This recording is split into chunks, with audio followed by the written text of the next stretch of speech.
ओम शांति। प्रातः क्लास चल रहा था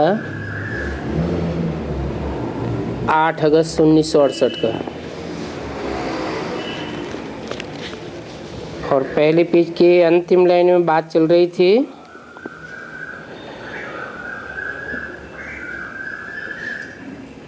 कि अभी देखो थोड़े समय में कितना एरोप्लेन आदि काम निकले हैं, नए नए साइंस के काम हैं। चंद्रमा आदि में प्लाट आदि देखने भी नहीं जावेंगे, ऐसा भी हो जाएगा, सब भूल जावेंगे। ये साइंस का अति घमंड है, कितना पंप एंड शो कर रहे हैं। 8/8/68 की मुरली का दूसरा पेज। ज्ञान में तो कितनी साइलेंस है। इसको कहा जाता है ईश्वरीय जात। साइंस में तो हंगामा ही हंगामा है।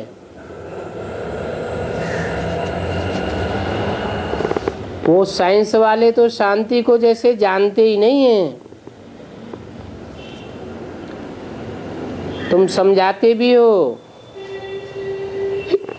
कि विश्व में शांति तो सिर्फ शांति धाम में ही थी और फिर नई दुनिया में थी।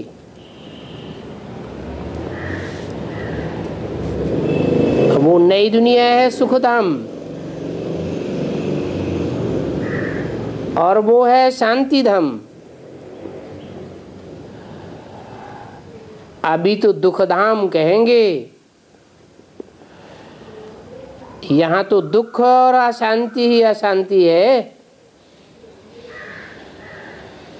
फिर ये भी समझाना है कि तुम शांति चाहते हो,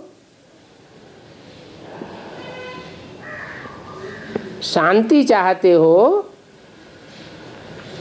तो फिर कभी अशांत नहीं होना चाहिए। परंतु सदा काल की शांति तो शांति धाम और सुख धाम में ही होगी। कोई कहते हैं हमको ये दुख है, हमको वो दुख है, तो पूछा जाता है ये दुख धाम है ना, दुख धाम में क्या होगा? दुख ही दुख होगा। ऐसे ही शांति धाम में शांति ही शांति होती है। सुख धाम में सुख ही सुख होता है, दुख का नाम निशान नहीं होता।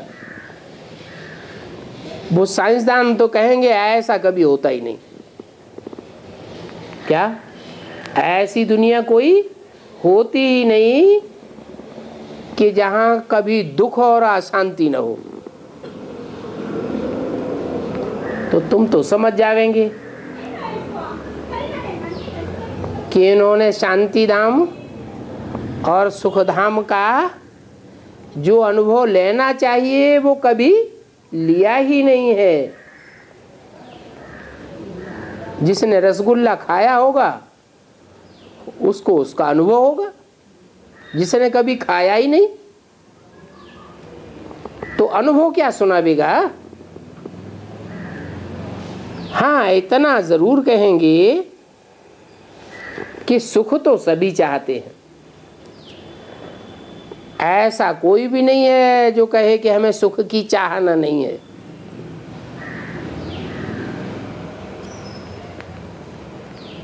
सुख तो स्वर्ग में ही होता है।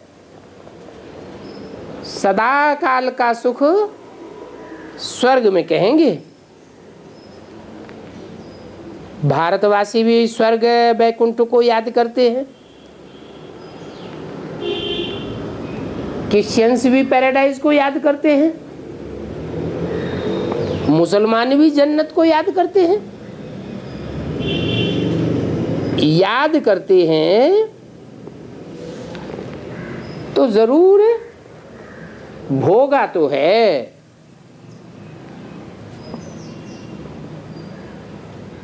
जिन्होंने जो भोगा है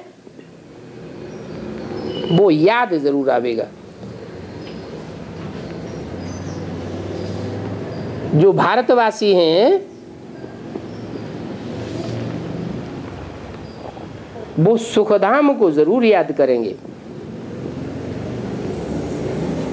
वो सन्यासी तो सिर्फ शांति को याद करते हैं,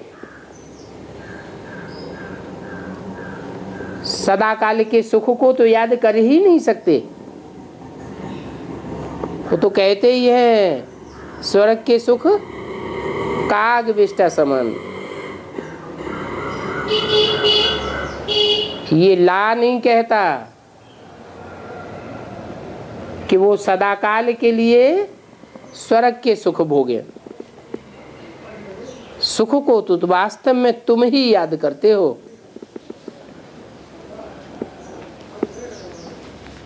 तुम किससे कहा? ब्रह्मा के तन से बोली हुई मुरली है। सन 68 के अगस्त की बोली हुई वाणी है। उस समय तुम किससे कहा? तुम सुख को ही याद करते हो। तुमको सुखधाम याद आता है। कौन सा सुखधाम? जो बाप ने स्थापन किया था। इनको याद नहीं आता है? हैं? किनको? जो बाप ने सुखधाम स्थापन किया इस दुनिया में, वो इन ब्रह्मा को याद नहीं आता है? हैं? याद आता है या नहीं आता होगा? क्यों?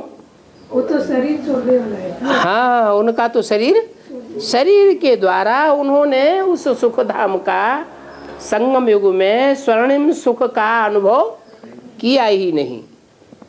तो वो सुख का सदा काल जहाँ सुख महसूस होता है, अतीन्द्रिय सुख की पराकाष्ठा महसूस होती है, वो तो उन्होंने अनुभव किया ही नहीं। तुम याद करते हो। कौन सा सुख? जो बाप ने आकर प्रैक्टिकल में इस सृष्टि पर तुमको दिया है। इसलिए पुकारते हो कि हमको दुख से लिबरेट करो। माना कृष्ण वाली आत्मा, ब्रह्मा वाली आत्मा, दादा लेखराज वाली आत्मा उतनी ऊंची कोटि का सुख प्राप्त नहीं करती जितनी ऊंची कोटि का सुख तुम बच्चे प्राप्त करते हो। इसलिए कृष्ण की क्राइस्ट से राशि मिलाई जाती है। क्रिश्चियंस के लिए क्या बोला? क्रिश्चियंस न ज्यादा सुख भोगते हैं न ज्यादा दुख भोगते हैं। सीढ़ी का चित्र है, बुद्धियों से बनवाया हुआ, उसमें भी समझा सकते हैं। क्या क्या समझा सकते हैं? कितना सुख भोगता है, कितना दुख भोगता है। क्रिश्चियंस की तो बात ही नहीं है। स्वर्ग में बात हो रही है, टैली किया है कृष्ण को।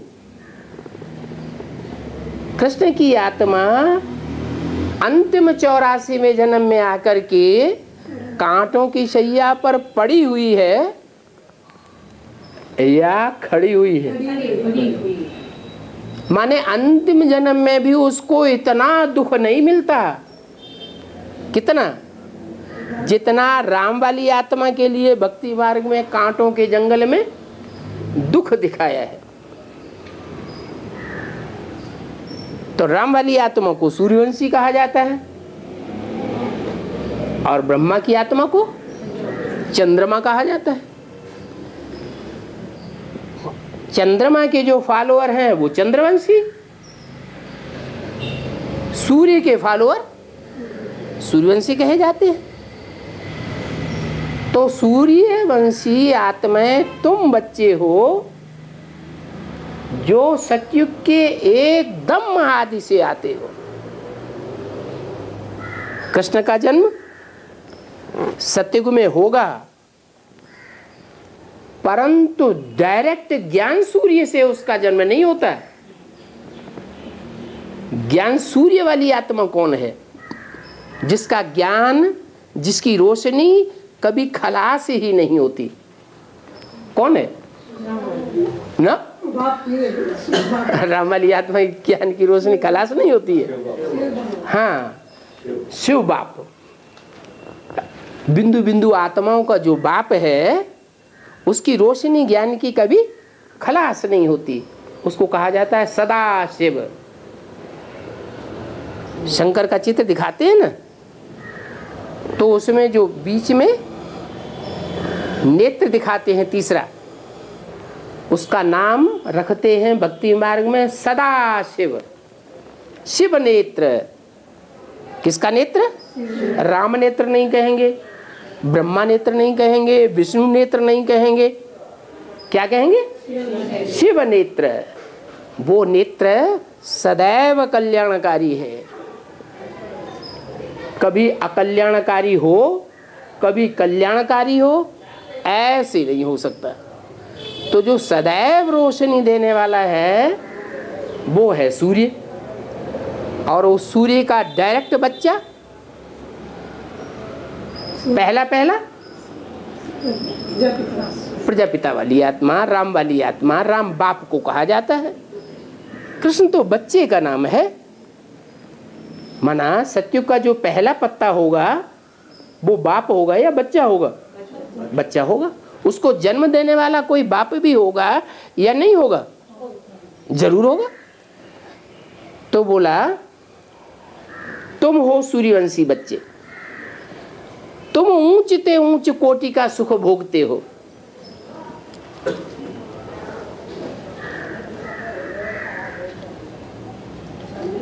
पुकारते हो कि हमको दुख से लिबरेट करो, तो जरूर दुख भी तुम सबसे जास्ती भोगते हो अंतिम जन्म में, और सुख भी तुम सबसे जास्ती भोगते हो।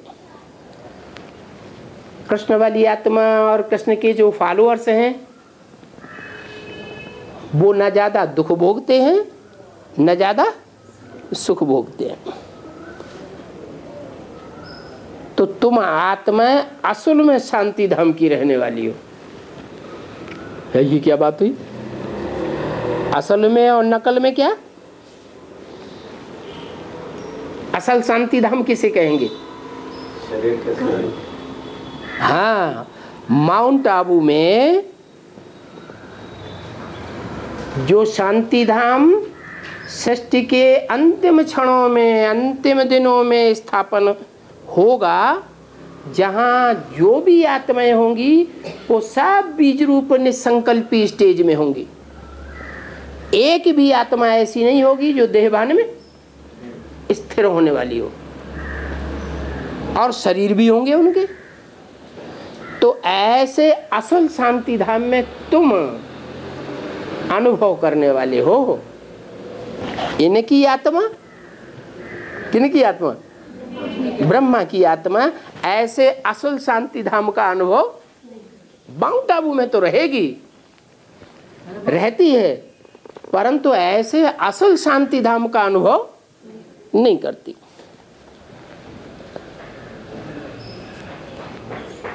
ये बात को कोई जानते थोड़ा ही है। क्या बात? ब्रह्मा कि ज्ञान चंद्रमा ब्रह्मा और उसको फॉलो करने वाली आत्माएं वो शरीर के साथ माउंट आबू में रह करके सदा काल की शांति का निसंकल्पी स्टेज का अनुभव नहीं करती। और तुम बच्चे ज्ञान सूर्य के डायरेक्ट बच्चे हो, तुम अनुभव करते हो। ये बातें बाप बैठ समझाते हैं। क्या माना? इस बात को ब्रह्मा वाली आत्मा ने समझाया क्या? क्या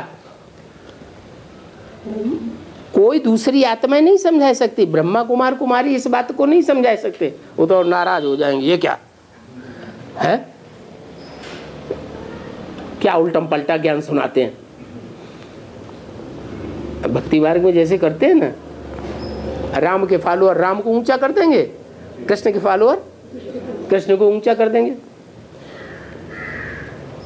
तो बाप बैठ समझाते हैं, देखो इस दुनिया में कितने बेसमझ लोग हैं। क्या अभी अभी जो नई नई आत्माएं निकल रही हैं बेसिक ज्ञान में, वहां जाती है माउंट आबू, वो क्या समझते हैं, यहां जितनी सुख शांति लगी पड़ी है, इतनी सुख शांति कभी दुनिया में नहीं हो सकती। तो उनको समझदार कहें या बेसमझ कहें? तुम जानते हो ये तो इनकी बेसमझी है। वास्तव में जो शांति धाम माउंट आबू में स्थापन होने वाला है वो तो उनको पता है ही नहीं है। पहले तुम भी बेसमझ थे क्या? ये बात जानने में पहले तुम भी बेसमझ थे। क्या समझते थे? हैं कि ये ब्रह्मा कुमार कुमारियां जितना सुख शांति भोग रहे हैं इतना कोई नहीं दुनिया में सुखी होगा। देखो स्वर्ग लगा पड़ा है। पहले तुम्हारी भी ऐसी धारणा थी। कितने बेसमझ बन गए। ऐसे बेसमझ कब से बने हैं? कि उनको ऊंचा समझ लिया और अपन को क्या समझा कि हम तो बाद में आने वाले, हमने तो भगवान के साकार स्वरूप को इन आंखों से देखा भी नहीं। ये बीके वाले ब्रह्मा कुमार कुमारी तो कितने श्रेष्ठ हैं, इन्होंने तो भगवान के डायरेक्ट स्वरूप को देख लिया। ये ऐसे बेसमझ कब से बने? अरे अभी तो समझदार बने, फिर बेसमझ ऐसे कब से बने? जो उनको ऊंचा समझ लिया, दुनिया वालों को भी ऊंचा समझ लिया और अपन को नीचा समझ लिया। जब अपन को नीचा समझते हैं तभी तो दूसरों को फॉलो करते हैं। भारतवासी आज क्या कर रहे हैं? अंग्रेजी सभ्यता को फॉलो कर रहे हैं या भारत की सभ्यता को कुरेद करके निकाल रहे हैं? जो विदेशी लोग हैं जैसे जैसे कर रहे हैं वैसे वैसे खुद भी अपना रहे हैं। दवाइयाँ सारी विदेशी अपना रहे हैं, रहन सहन सारा विदेशी अपना रहे हैं। अपनी उच्चता को भूल गए और दूसरों को शेष समझे बैठे। ऐसे बेसमझ बने कब से?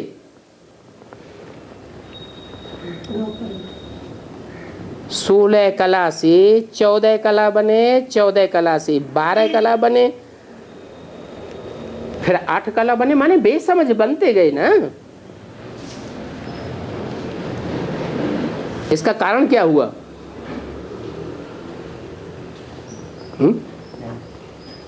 कोई कारण तो हुआ होगा। कलाएं क्यों नीचे गिरती गईं? नहीं, हाँ, सुख भोगने से आत्मा की शक्ति क्षीण होती है। पहले जन्म से ही देवताएं तो सुख भोगने के आदी होते हैं। हाँ, इतना जरूर है कि वो श्रेष्ठ इंद्रियों से सुख भोगते हैं और मनुष्य भ्रष्ट इंद्रियों से सुख भोगते हैं। उनका सुख उच्च कोटि का होता है। किनका? देवताओं का। और मनुष्यों का सुख नीची कोटि का होता है। नीची कोटि का सुख होने की वजह से उनकी शक्ति जास्ती और तेजी से क्षीण होती है और देवताओं की शक्ति धीमे धीमे क्षीण होती है। तो नीचे तो गिरे ना। तो नीचे गिरने का मूल कारण क्या हुआ?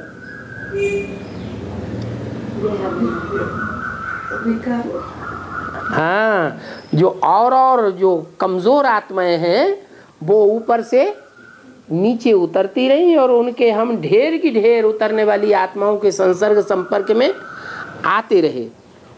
उनके संग के रंग में आकर के हम सुख भोगते रहे, इसलिए हम नीचे गिरे।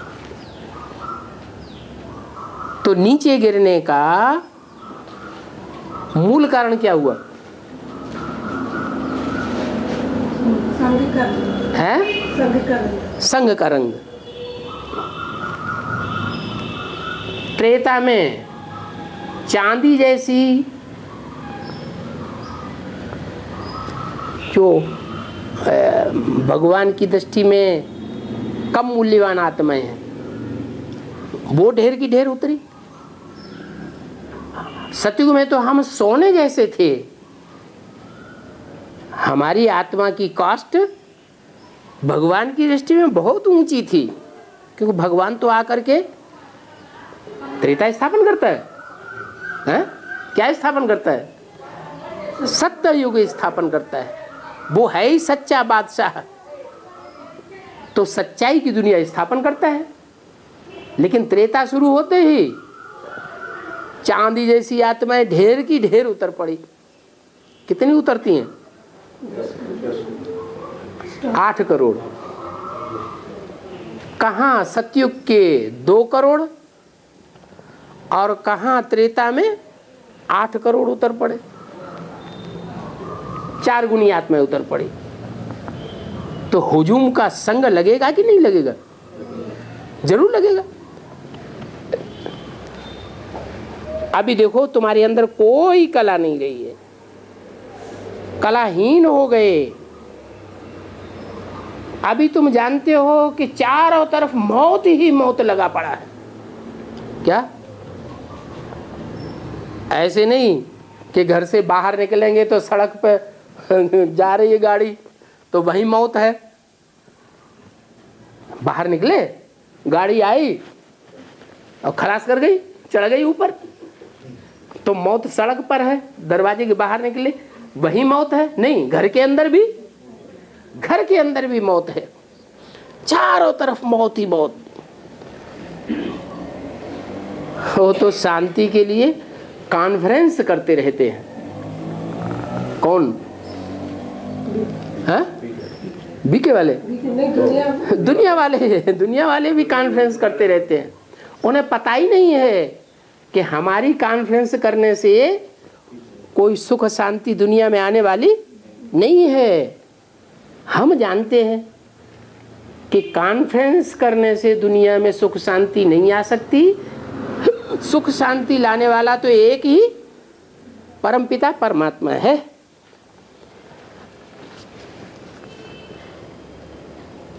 कॉन्फ्रेंस करते हैं। इस दुनिया में स्त्रियों को दुख क्यों है? स्त्रियां इतनी दुखी क्यों हैं? अरे दुख तो सारी दुनिया में है, चाहे स्त्री हो और चाहे पुरुष हो, वृद्ध हो, बालक हो, सारे ही दुखी हैं। अथाह दुखी दुख है, क्योंकि सब तमो प्रधान है। इस दुनिया में कोई ऐसी आत्माएं हैं जो सतो प्रधान हो, सुखदायी हो? सब तमो प्रधान है। अभी विश्व में शांति कैसे हो सकती है? माना बाबा कहना क्या चाहते हैं? विश्व में शांति करने वाले कॉन्फ्रेंस करते हैं कि दुनिया में शांति हो, तो वो क्या गलती कर रहे हैं?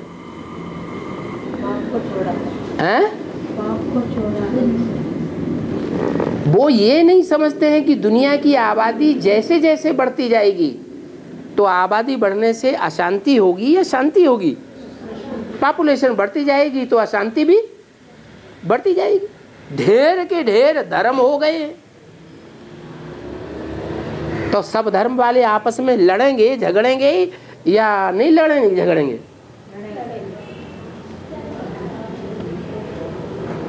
एक धारणा तो है नहीं। सारे विश्व में शांति तो अभी हो ही नहीं सकती, नहीं हो सकती। तो बाबा क्या कहना चाहते हैं कि सब धर्म पहले खलास हो। क्या? जैसे गीता में लिखा है, क्या लिखा है? मैं सब धर्मों का खलासा कर देता हूं। जो असत धर्म है उनको खलास करता हूं और सद्धर्म की स्थापना करता हूं। सत्य एक धर्म होगा या सत्य अनेक होंगे? सच्चा एक होगा या सच्चे अनेक होंगे? सच्चा तो एक ही होगा। उसको कहा जाता है गॉड इज ट्रुथ। एक भगवान ही सच्चा है, बाकी सब दुनिया में सब झूठ हो जाते हैं। तो दुनिया तो सुख को जानती ही नहीं। तुम बच्चियां बैठ समझावेंगी कि इस दुनिया में अनेक प्रकार के दुख हैं। क्यों? क्योंकि अनेक प्रकार की धर्मों की धारणाएं हैं, तो अनेक प्रकार के दुख हैं। कितनी अशांति है। जहां से हम आत्माएं आए हैं वो वास्तव में शांति धाम है। सो किसी को पता ही नहीं है कि हम आत्माएं इस दुनिया में कहां से आए हैं।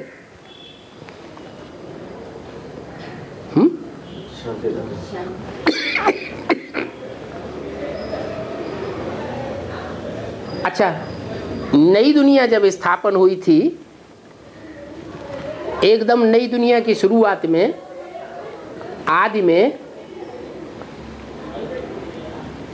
तो शांति धाम की स्थापना के साथ साथ सुख धाम भी स्थापन हुआ था या नहीं? दोनों धाम थे ना। शांति धाम भी था और सुख धाम भी था। दोनों के गेट साथ साथ खुलते हैं। तो सुख धाम जो था वहां आत्माएं कहां से आई होंगी?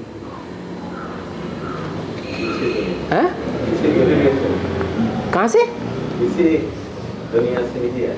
दुख की दुनिया से आई। शांति धाम से इधर बर्फ में दबा है ना, वो लोग आए।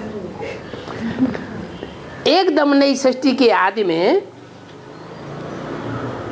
अभी बताया ना कि तुम नई दुनिया में जितने सुखी थे, स्वर्णिम संगम युग में जब जो सुख तुमको भगवान ने डायरेक्ट दिया था, उस दुनिया में जहाँ सुख का और शांति धाम का फाउंडेशन पड़ा था, तो शांति धाम की तो बात समझ में आ गई। जहाँ बाप था, तपस्या करा रहा था, तो माउंट आबू में वहाँ शांति ही शांति लगी पड़ी होगी।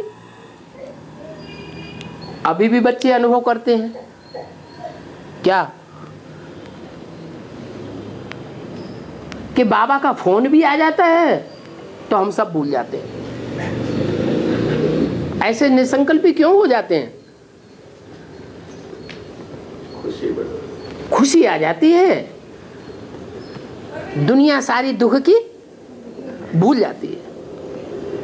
तो जो सुखधाम आदि में स्थापन हुआ था, वहां आत्माएं कहां से आई होंगी?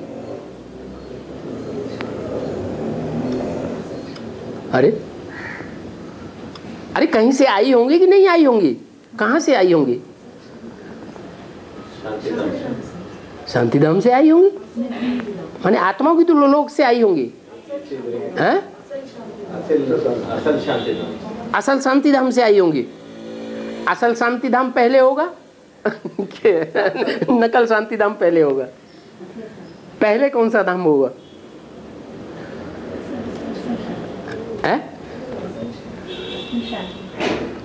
असल का मतलब बाबा का है कि शरीर के साथ शांति अनुभव हो, वो धाम। तो असल शांति धाम कौन सा हुआ? अच्छा, वो ऊपर वाला नकल है, उसको भी नकल नहीं कहेंगे और इसको भी नकल नहीं कहेंगे, क्योंकि असल जो 100% शांति धाम है वो सिर्फ 1 सेकंड के लिए होता है इस दुनिया में। इस दुनिया में जो असल शांति धाम होगा वो सिर्फ 1 सेकंड का। आत्मा गई, पहली आत्मा, और तुरंत 1 सेकंड में तुरंत वापस आएगी ना। तो जो भी आत्माएं वहां पहुंचेंगी, जिसे कहते हैं सुखधाम का उद्घाटन होगा, शांति धाम का गेट साथ साथ खुलेगा, तो सुखधाम में वो आत्माएं कहां से पहुंचेंगी?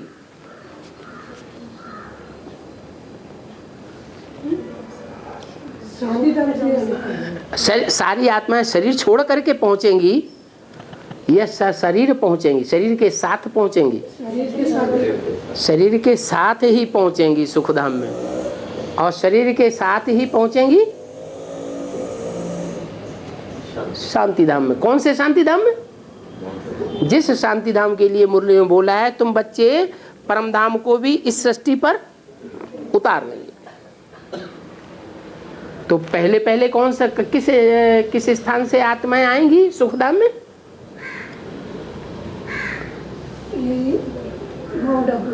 माउंट आबू में जो शांति धाम स्थापन होगा, वहां जो संपन्न आत्माएं संपन्न स्टेज पकड़ेंगी, वहां से फिर वहां सुखधाम में ट्रांसफर होंगी उसी सेकेंड। तो जहां से हम आत्माएं आए हैं वो है शांति धाम असल। और जहां यह आदि सनातन देवी देवता धर्म था, ये देवताएं राज्य करते थे, वो था 100% सुखधाम।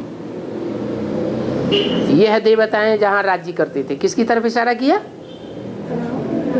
लक्ष्मी नारायण की तरफ। कौन से लक्ष्मी नारायण की तरफ? संगम की लक्ष्मी नारायण, जिनको चित्र में रोशनी ही रोशनी के अंदर दिखाया गया है। क्या उनकी दुनिया कैसी दिखाई गई है? ज्ञान की रोशनी की दुनिया में रहते हैं। भक्ति मार्ग में भी कहते हैं, क्या उनका नाम क्या दिया है भक्ति मार्ग में? भक्ति मार्ग में जो नर से नारायण बनते हैं उनका नाम दिया है नारायण। आयन माने घर, हाँ, ज्ञान ही उनका घर है। उनका घर कोई दुनिया की अज्ञानी बातें हैं उनकी बुद्धि में नहीं घूमती है। उनकी बुद्धि में सिर्फ क्या घूमता है? ज्ञान की रोशनी की बातें ही घूमती है, वो ही उनका घर है। उसे कहेंगे आदि सनातन देवता धर्म, हिंदू धर्म नहीं कहेंगे। क्या ये हिंदू नाम क्यों पड़ गया? वो समझते हैं हिंग माने हिंसा, दू माने दूर करने वाले। वो समझते हैं कि जो हिंसा को दूर करने वाले हैं वो हिंदू है। ऐसे नहीं है कि हिंसा को दूर करने वाले ही कोई हिंदू हैं। अरे दुनिया का अगर विनाश नहीं होगा, दुनिया की हिंसा नहीं होगी, तो नई दुनिया आ जाएगी? है नहीं आ सकती। जो अधूरे हैं, पूरी आत्मा नहीं बनते हैं, देहभान रह जाता है, उनकी हिंसा होगी या नहीं होगी? वो नष्ट होंगे या नहीं होंगे? उनके नष्ट हुए बगैर नई दुनिया आत्मिक स्थिति वालों की आ जाएगी, प्रत्यक्ष होगी या नहीं होगी? है? जब तक अधूरी आत्माएं पुरुषार्थ करने वाली, जो संपूर्ण आत्मा बनने का पुरुषार्थ नहीं करती हैं, उनका जब तक खलासा न हो तब तक नई दुनिया इस सृष्टि पर नहीं आ सकती। तो ये बात तो गलत हो गई कि हमारे धर्म का नाम क्या है। लोग क्या समझते हैं? वो हिंदू धर्म समझते हैं। हिंसा को दूर करने वाले जो हैं वो हिंदू हैं। वास्तव में हिंसा को दूर करने वाले जो हैं वो हिंसा से दूर रहे। ब्रह्मा बाबा ने कोई हिंसा की है? हिंसा की नहीं की। फिर उन्होंने नई दुनिया की स्थापना की है? नहीं की। उनकी बुद्धि में क्या है? अच्छा, बौद्धियों की बुद्धि में क्या है? वो भी कहते हैं हिंसा परमो धर्म। उनका भी तो कहना यही है कि हिंसा को जो दूर करें, दूर करने का प्रयत्न करें, दूर करने के आचरण करें, वो ही हिंदू है। लेकिन वास्तव में ऐसा नहीं है। क्या है?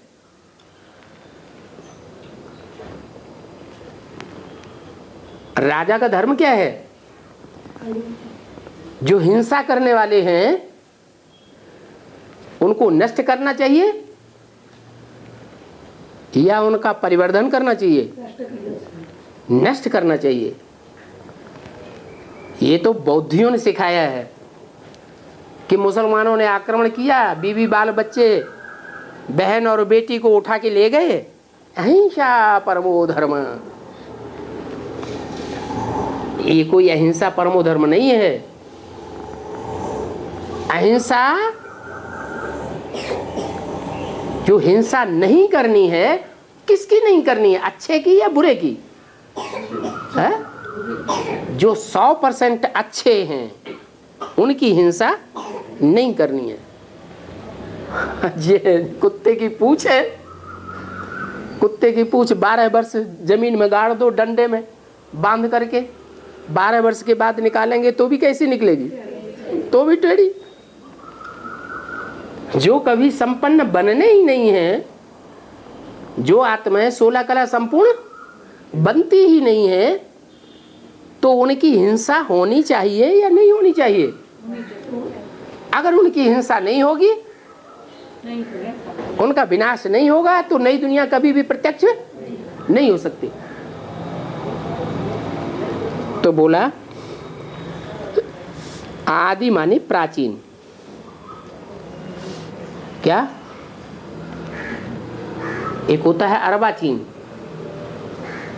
एक होता है प्राचीन, बहुत पुराना। अभी अपन को हिंदू क्यों कहते हैं? है?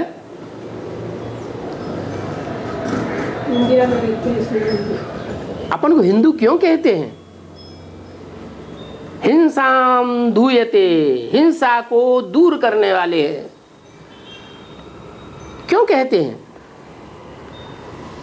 हिंसा को दूर किया, हिंसा को दूर कर सकेंगे? अगर देखा जाए तो इस्लामियों ने भी हिंसा की,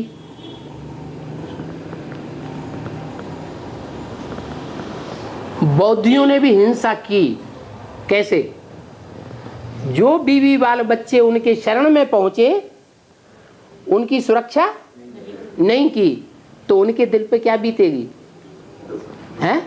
उनका दिल तो उनमें लगा हुआ था, जबरियन जाना पड़ा मुसलमानों के कंट्रोल में, तो उनका दिल क्या कहेगा कि हिंसा हुई या नहीं हुई?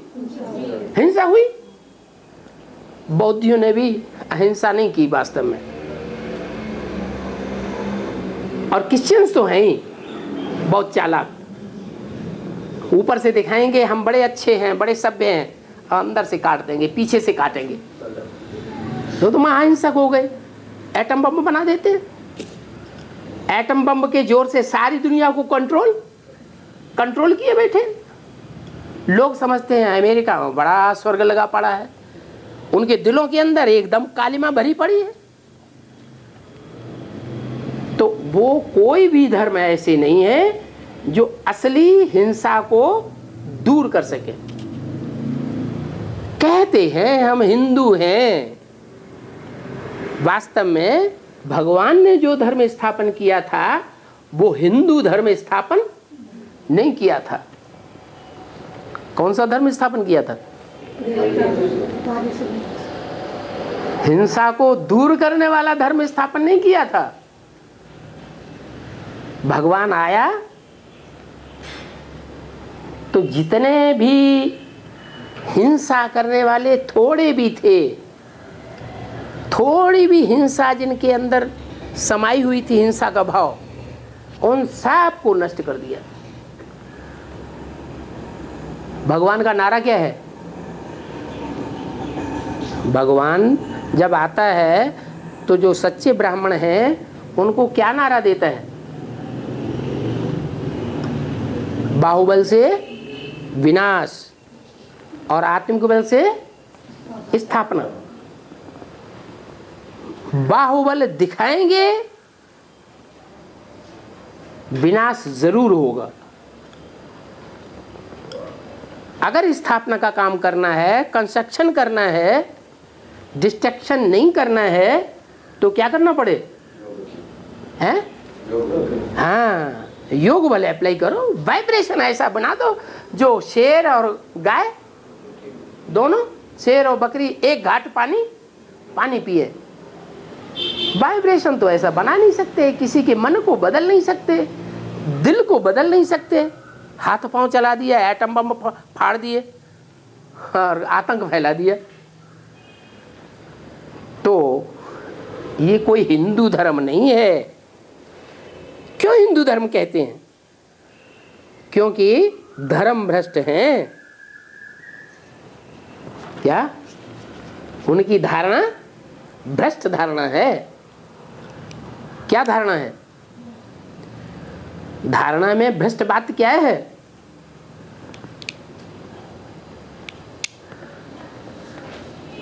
हैं? नहीं, किसी के दिल के अंदर ये बात बैठी हुई नहीं है कि दिल को जीतना वो ही वास्तव में अहिंसा है। क्या? किसी के दिल को जीत लिया वो सच्ची अहिंसा है। दिल को जीत नहीं पाया, ऊपर से कंट्रोल कर रहे हैं सारा, तो वो तो जोर जबरदस्ती हो गई। धर्म भ्रष्ट है, धारणाएं अच्छी नहीं है, कर्म भ्रष्ट है। जो कर्मेंद्रियों से कर्म कर रहे हैं वो भी सब भ्रष्ट कर्म है। क्या कर्म कर रहे हैं कर्मेंद्रियों से? जो कर्म करने के लिए ईश्वरीय नियम नहीं है वो कर्म जरूर करते हैं। आंख से किसी को तीखा नहीं देखना है, लाल आंखों से नहीं देखना है। देखना है? नहीं देखना है। प्यार से देखना है, प्यार से परिवर्तन करना है। ऐसी बात मुख से नहीं निकालनी है जो कोई को दुख हो जाए, तिल मिलाता रहे। नहीं समझते हैं कि डंडे से आदमी को उतना दुख नहीं होता जितना बोली हुई बात से आदमी को दुख हो जाता है। डंडा तो भूल भी जाएगा, थोड़ी देर जब तक दर्द होगा तो डंडा याद रहता है, लेकिन जो मुख से बोली हुई बात है वो कभी भूलती नहीं। सारी जिंदगी कितना दुख देती है। तो चाहे मुख की बात हो, चाहे आंखों की बात हो, चाहे कानों की बात हो, चाहे हाथों की बात हो, पाँव की बात हो, जो भी कर्म इंद्रियों से कर्म करते हैं कुछ न कुछ दुखदायी कर्म कर बैठते हैं। सतयुग में तो सभी पवित्र थे, सारी इंद्रियां पवित्र, इसलिए देवताओं की पूजा होती है। क्या कहते हैं? कमल नेत्र, कमल मुख, कमल हस्त, कमल पाद। सुखदाई ही सुखदाई थे। वो है ही निर्विकारी दुनिया, वहां विकार का नाम निशान होता ही नहीं। और ये है विकारी दुनिया। कारी माने कार्य, वे माने विपरीत। भगवान ने जो कर्म करना सिखलाए उसके विपरीत कर्म कराने वाली दुनिया है, वहां तो विकार का नाम निशान नहीं होता। तो देखो कितना फर्क है किसमें? देवता धर्म में और हिंदू धर्म में। पहले पहले तो निर्विकारीपना समझो कि क्या होता है, हैं? निर्विकारी किसको कहा जाए? हैं? राजा ने प्राण दंड दे दिया किसी व्यक्ति को, जिसको प्राण दंड दे दिया उसका इतना भारी दबदबा है प्रजा में कि चांडाल भी उसको मौत के घाट उतारने के लिए तैयार नहीं है। तो क्या कहेंगे? राजा अच्छा काम कर रहा है, बुरा काम कर रहा है? बुरा काम कर रहा है, हैं? राजा ने फैसला दिया है इसको फांसी की सजा दी जाए, है ना, किसी जन को किसी को भी इंटरेस्ट नहीं हो तो कहीं देने का, वो कुछ गलत काम करेंगे तो देने का है ना। उसने जो ये जजमेंट दिया है वो सब मानते हैं कि राइट जजमेंट है, सारी प्रजा समझ रही है कि जजमेंट राइट है, लेकिन उस व्यक्ति का उस सारे प्रजा वर्ग में इतना दबदबा है कि उसको कोई फांसी देने के लिए तैयार नहीं। डरते हैं कि अगर हमने इसको फांसी दे तो इसके परिवार वाले हमारी सत्यानाशी कर देंगे। तो क्या कहें, प्रजा वर्ग वाले जो हैं उनको कहें या राजा को कहें, कौन हिंसक है कौन अहिंसक है? प्रजा वाला हैं? प्रजा वाले के हिंसक नहीं, प्रजा वर्ग वाले हिंसक हैं, वो दंड नहीं देने, वो दंड नहीं देना चाहते प्रजा वर्ग वाले, और राजा दंड देना चाहता है। दंड उसने सुना दिया, अब उन्होंने तो नहीं दिया दंड और वो दंडहीन ही रह गया, और राजा भी अगर दंड न दे, चांडाल का कर्म करने के लिए तैयार ना हो, तो राजा को भी हिंसक कहेंगे अहिंसक कहेंगे? हैं? क्या कहेंगे? वो भी हिंसक हुआ। क्यों? कि मुख से तो बोला, वाचा में तो आया सच्चाई, लेकिन कर्मणा में सच्चाई नहीं आई। कहता कुछ और है और करता कुछ और है। तो असली जो है हिंसक कौन है अहिंसक कौन है ये दुनिया नहीं जानती है। तो पहले पहले तो निर्विकारीपना क्या होता है इस बात को समझो। निर्विकारी कौन है और विकारी कौन है, हिंसक कौन है और अहिंसक कौन है, इस बात की गहराई को समझो। अभी आत्मा पवित्र है, आत्मा में, हाँ अभी आत्मा अपवित्र है, आत्मा में खाद पड़ी है, तो जेवर भी ऐसा बना है। आत्मा में खाद पड़ी है चांदी की, तांबे की, लोहे की, तो शरीर भी ऐसा है। ऐसा शरीर मिला है हमको जो सुख नहीं भोग सकता। इंद्रियां शिथिल हैं। देवताओं के शरीर कितने स्वस्थ थे, इंद्रियां कितनी मजबूत थी, उनकी बात छोड़ दो। आज से 400-500 साल पहले महाराणा प्रताप की तलवार वो म्यूजियम में रखे हुए कोई उठा भी नहीं पाते हैं। तो उनकी इंद्रियों 400-500 साल पहले इतनी इंद्रियां पावरफुल थी, और अब इंद्रियां उसके मुकाबले कितनी कमजोर हो गई। तो इंद्रियों में शक्ति होगी तो सुख भोगेंगे, इंद्रियों में शक्ति ही नहीं है तो सुख भोग सकेंगे नहीं। आत्मा में खाद पड़ी हुई है तो शरीर भी कैसा है, कमजोर मिला हुआ है, बीमार धीमार है। आत्मा पवित्र होती है तो जेवर भी पवित्र होता है। तो कॉन्फ्रेंस करने से कुछ नहीं होगा,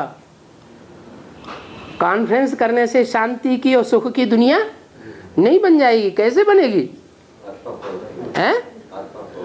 आत्मा को पवित्र बनाना पड़े, आत्मा को पावरफुल बनाना पड़े। और आत्मा मन बुद्धि को कहा जाता है।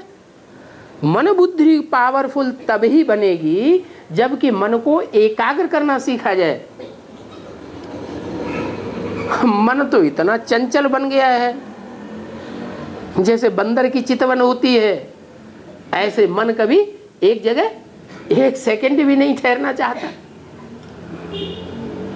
तो जो असली प्रैक्टिस है वो तो दुनिया में किसी को पता ही नहीं है। कितनी बड़ी बड़ी कॉन्फ्रेंसेस करते रहते हैं शांति की स्थापना के लिए, सुख की स्थापना के लिए, सुख की दुनिया बनाने के लिए।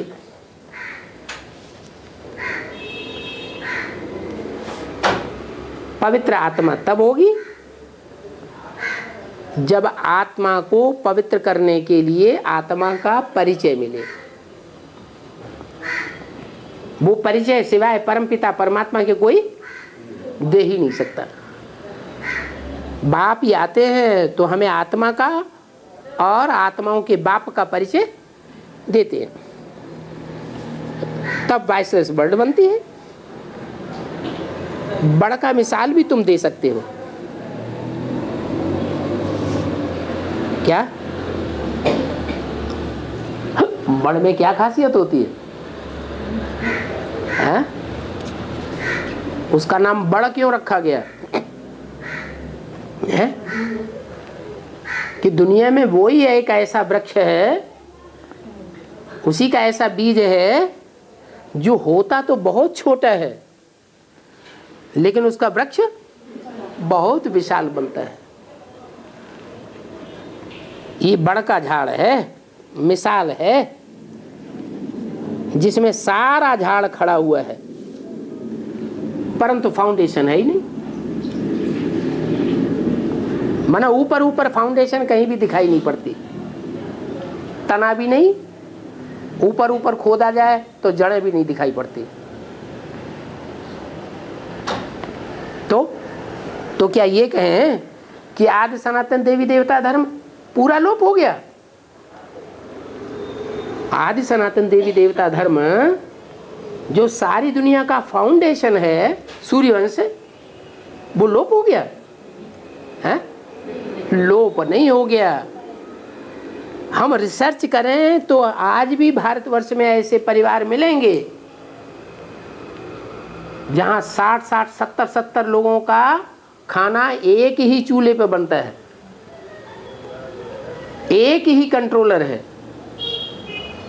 किसी की मजाल नहीं है कि उस मुखिया की बात को काट सके।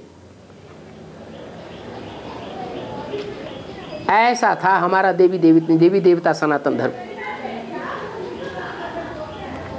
उस धर्म की स्थापना जब हुई थी तो ऐसा ही राज्य था दुनिया में, वसुदैव कुटुंबकम। सारी दुनिया ही हमारा कुटुंब बन चुकी थी। क्यों भाई दुनिया क्यों कहते हो? क्या वहां की आबादी 500-700 करोड़ थी? हैं?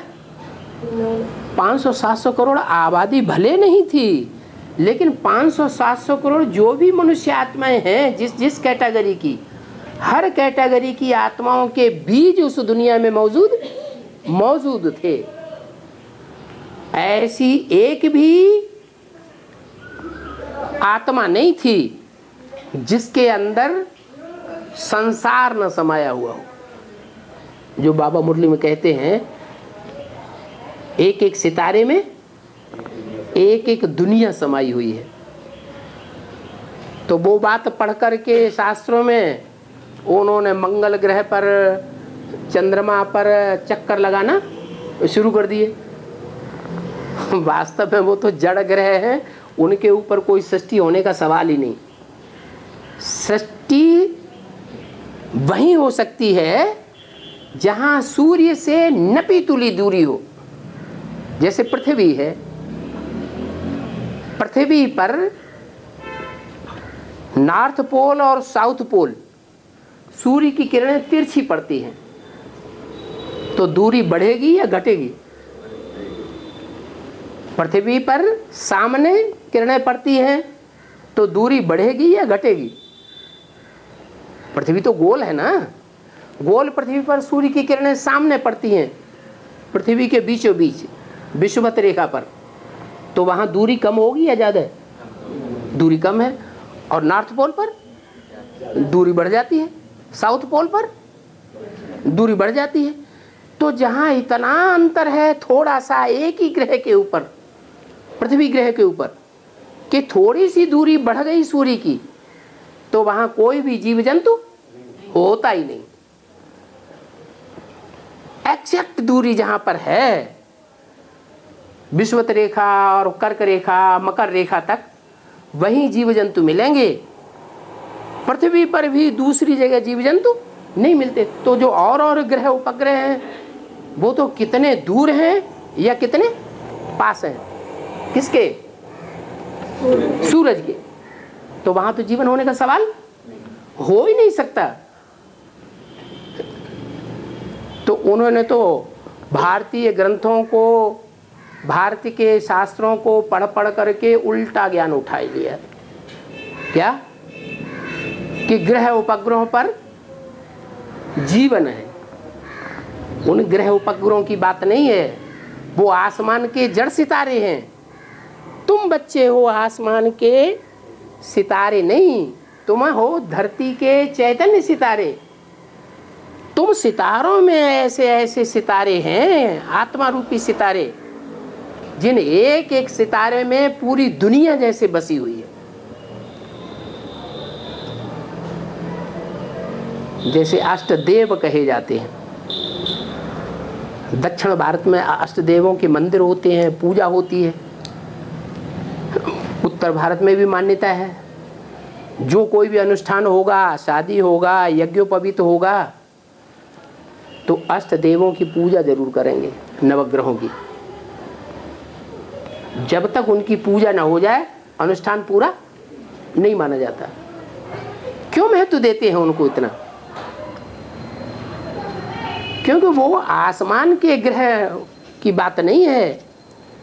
इस सृष्टि रूप में कोई ऐसी आत्माएं हैं प्रभावशाली, जो प्रभावशाली आत्माएं सारी दुनिया का बीज हैं।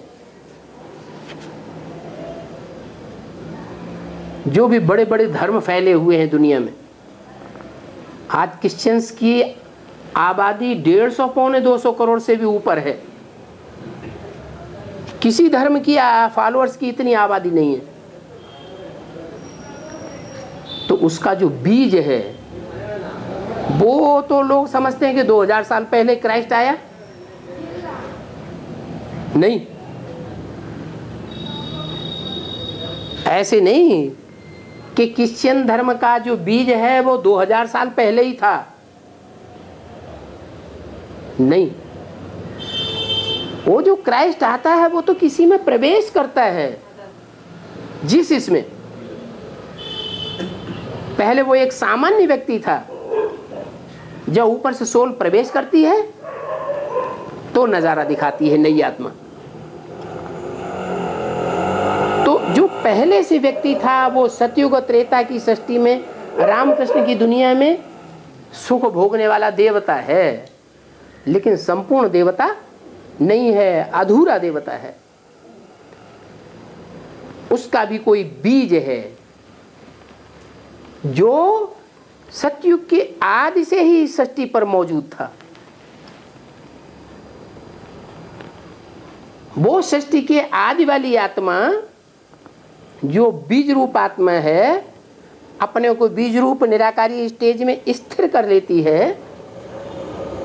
आत्मिक स्थिति में जितना देर चाहे उतनी देर तक स्थिर रह सकती है। निसंकल्पी स्टेज, कोई भी संकल्प नहीं आने देगी। ऐसी पावरफुल बीज रूप आत्मा वो क्रिश्चियन धर्म का बीज हुई। ऐसे ही और धर्मों के बीज हैं, इतने पावरफुल हैं कि उन बीजों में, उन आत्माओं में, एक एक आत्मा में सारी दुनिया जैसे कि समाई हुई है। कहेंगे कि वो आत्मा 150 पौने 200 करोड़ जो भी क्रिश्चियंस हैं उनका बीज है। तो वो सितारे तुम बच्चे हो क्या? वो क्रिश्चियंस नहीं हैं जो क्राइस्ट के बाद गाए हुए हैं, लेकिन तुम तो उनके भी पूर्वज हो। तो बताया, तो देखो बड़का झाड़ इस सृष्टि से दिया जाता है। बड़का झाड़ कितना बड़ा फैल जाता है, बीज कितना छोटा सा होता है। और इतना फैला हुआ झाड़, उसमें कोई कहे कि जो मूल फाउंडेशन है, मूल जड़ है, वो कहाँ है? तो वो दिखाई नहीं देती। और शाखाएं सारी फैली हुई हैं, वो देखने में आ रही। तो क्रिश्चियंस के फॉलोअर्स और क्राइस्ट तो इस दुनिया में उनकी हिस्ट्री मिल रही है, देखने में आ रहे हैं। इब्राहिम और उनके फॉलोअर्स इस्लामी देखने में आ रहे हैं। मोहम्मद और उनके फॉलोअर्स वो भी हिस्ट्री में देखने में आ रहे हैं। बुद्ध और उनके फॉलोअर्स वो भी देखने में आ रहे हैं, उनकी भी हिस्ट्री मिल रही है। गुरु नानक और उनके फॉलोअर्स सिख, उनकी भी हिस्ट्री मिल रही है। आदि सनातन देवी देवता धर्म का बीज बाप कौन है? कोई बताएगा? वो फाउंडेशन कौन है? कोई बताए? है?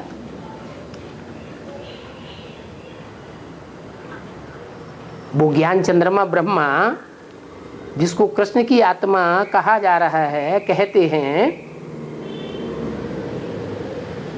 उसको पता है? उनके फॉलोअर्स को पता है? नहीं। लेकिन तुम बच्चों को पता है क्या?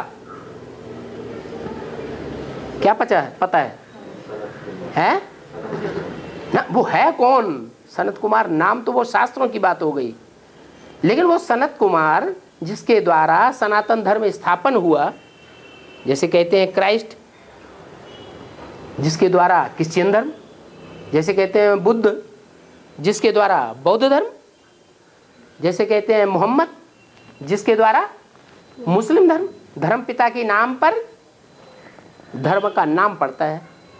तो ऐसे ही हमारे आदि सनातन देवी देवता धर्म का फाउंडर कौन है? उस शास्त्रों में तो लिखा है। सनत कुमार ब्रह्मा के 4 पुत्र हुए, उनमें सबसे ज्यादा पावरफुल थे सनत कुमार। लेकिन वो हैं कौन? कहाँ हैं? इस सृष्टि पर वो आत्मा होगी, वो आत्मा अजर अमर अविनाशी है या निस्नाबूद हो गई? वो है तो वो बात तुम बच्चे जानते हो, जानते भी हो और साबित भी कर सकते हो। और कोई नहीं जानते। न वो तथाकथित ब्रह्मा के बच्चे जो अपने को कहते हैं ब्राह्मण, क्या कहते हैं अपने को? ब्रह्मा कुमार कहते हैं ना। ब्रह्मा कुमार कहते तो हैं कि हम ब्राह्मण हैं, लेकिन जानते वो भी नहीं है। न कोई दुनिया का क्रिश्चियन जानता है, न कोई बौद्धी जानता है, न कोई मुस्लिम जानता है, न कोई सिख जानता है। और तुम जानते हो कि देवी देवता सनातन धर्म का फाउंडर कौन है। तो तुमने बुद्ध रूपी धरणी में खुदाई की है ना बुद्धि से, कि बिना खुदाई किए जानते हो? हैं? कुआं खोदा जाएगा गहरा, तो खोदने के बाद ही उसमें से पानी निकलेगा। खुदाई तो करनी पड़ेगी ना, रिसर्च तो करनी पड़ेगी ना। तुमने रिसर्च की है तो तुम जानते हो कि वो जो बड़ा वृक्ष है, यादगार खड़ा हुआ है कलकत्ते में, उसका फाउंडेशन नहीं है।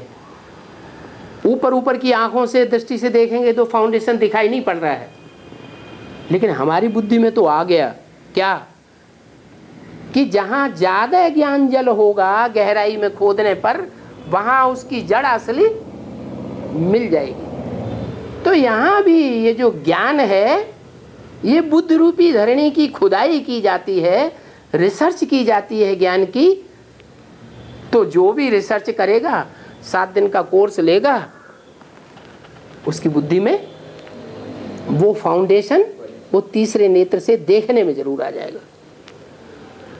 इंटरेस्टेड होगा तो, और जबरदस्ती गर्दन पकड़ के 7 दिन बैठा दिया जाए तो थोड़ी बुद्धि में बैठ जाएगा। तो बताया कि आदि सनातन देवी देवता धर्म का सारा झाड़ अभी दिखाई नहीं देता है। तुम बच्चों को तो नया फाउंडेशन दिखाई दे रहा है, जो नए झाड़ का फाउंडेशन पड़ रहा है, लेकिन दुनिया उसको नहीं जानती। ओम शांति। दुनिया में तो आकर के ऐसी पढ़ाइयाँ पढ़ाते हैं, नौकर बना देते हैं। क्या 40,000 रुपये ले लो, 50,000 ले लो, नौकर बन जाओ। राजा किसी ने बनाया है? किसी ने नहीं बनाया। लो झूठ बोल दिए। अभी बनता है राजा, भगवान ही आकर के राजाओं का राजा बनाता है। ये पढ़ाई और कोई नहीं पढ़ाता है।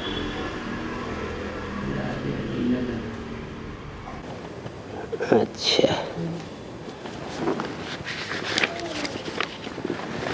तो ये एडवांस की पाठशाला जरूर राजा जी ने बसाई होगी, है?